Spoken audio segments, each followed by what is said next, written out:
பட்டாணி 1 கப்பு, அதாவது ஒரு 100 கிராம் அளவுக்கு பச்சை பட்டாணியை தண்ணியில போட்டு ஊற வச்சு வச்சிருங்க. அதுக்கப்புறம் தண்ணியை வடிகட்டிட்டு இதை போது சமையலுக்கு எடுத்துக்கலாம். இப்ப நான் வந்து ஒரு 5 லிட்டர் குக்கர் பாத்திரத்துல சமையல் எண்ணெய் ஒரு 4 ஸ்பூன் அளவுக்கு விட்டுட்டு கடலை எண்ணெய் எடுத்திருக்கேன். செம்ம டேஸ்டா வாசனையா இருக்கும். அதுல இந்த ஊற வச்ச பட்டாணியை அதுல போட்டு லேசா ஃப்ரை பண்ணிட்டு நம்ம கட் பண்ணி வச்சிருக்கக்கூடிய அந்த காய்கறிகள், கேரட்டு, உருளைக்கிழங்கு, வெங்காயம், பீன்ஸ் இது எல்லாத்தையும் அந்த பாத்திரத்துல போட்டு ஒரு 5 நிமிஷம் அப்படியே நல்லா வதக்கிடுங்க.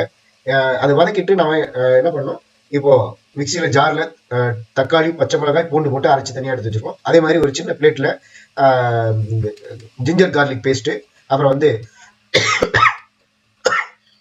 சாரி இந்த oregano flakes and chilli flakes, அப்புறம் வந்து கொஞ்சம் கிரீன் சில்லி பேஸ்ட் எடுத்து வச்சிருக்கோம்.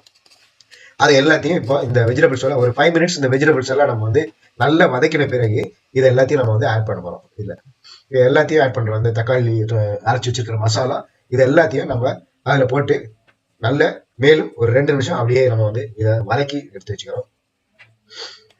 லேசா எல்லாத்தையும் மிக்ஸ் பண்ணுங்க. நல்லா ஒரு கிளறி விட்டுருங்க. கொஞ்சமா தண்ணி அதில் ஊற்றி விட்டுருங்க. கொஞ்சம் அந்த காய்கறிகள் லேசா வெந்துக்கிட்டு இருக்கும். இப்போ நம்ம வந்து இந்த ஃப்ரைட் ரைஸ் மிக்ஸ் வச்சிருப்பாங்க, ஹாப்பிமா ஃப்ரைட் ரைஸ் மிக்ஸ், அது கூடுதல் டேஸ்ட் கொடுக்கும். அப்புறம் வந்து இந்த மசாலா நம்ம இதுக்கு ஃப்ரைட் ரைஸுக்கு, அப்புறம் வந்து கரம் மசாலா தூள் குருமாக்கெல்லாம் பண்றதுக்கு வச்சிருப்போம். அதையும் வந்து நம்ம இதுல ஆட் பண்ணிட்டு லேசா எல்லாத்தையும் நல்லா கிளறி விட்டுட்டு ஊற வச்சிருக்கிற அரிசியை அதுல நம்ம போட போறோம். இப்போ 1/2 கிலோ ரைஸ் போட்டிருக்கேன். இது வந்து பாத்தீங்கன்னா தாராளமா 5 பேர் நல்லா ஜம்னு சாப்பிடலாம், ஃபுல்லா சாப்பிடலாம். எல்லாத்தையும் இந்த அரிசியை பூரா அதுல போட்டிருங்க. தண்ணி நிறைய ஊத்திடக்கூடாது. ஊத்திட்டீங்கன்னா குழஞ்சி போயிடும். ஒரு அரை சொம்பு தண்ணி ஊத்துங்க. அதிகப்படியா பாத்தீங்கன்னா 1/2 லிட்டர் தண்ணி ஊத்துங்க. அதுக்கு மேல ஊத்தாதீங்க. 2 ஸ்பூன் அளவுக்கு கல் உப்பு அதுல ஆட் பண்ணிக்காங்க.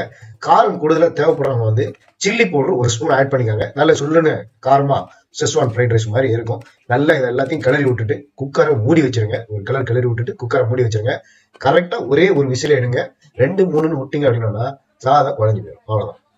அதுக்கப்புறம் அது வந்து பிரியாணி மாதிரி இருக்காது, ஃப்ரைட் ரைஸ் மாதிரி இருக்காது. இப்ப வந்து அதை ஒரு விசில நம்ம ரிலீஸ் பண்ணி எடுத்துட்டோம். நல்ல உதிரா இருக்குது. 2 ஸ்பூன் அளவுக்கு நெய்யை அதில் அப்படியே ஊற்றி விட்டுருங்க. அந்த சூட்லயே அந்த நெய்யெல்லாம் அதுல உருகி அப்படியே இருக்கும். ஒரு 5-10 நிமிஷம் வந்து நல்ல காத்துல அதை வந்து ஆற வைங்க.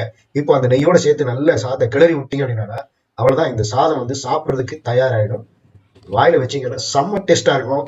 வீட்டுல உண்மையிலேயே பாத்தீங்கன்னா இந்த மாதிரி செய்து கொடுத்தீங்கன்னா பிளேட்டு காலி ஆகுறது மட்டும் இல்ல, எவ்வளவு சாப்பிட்றாங்களோ அவங்களுக்கே தெரியாது. எவ்வளவு செய்தாலும் காலி ஆகும். அதுதான் ரொம்ப முக்கியமான விஷயம்.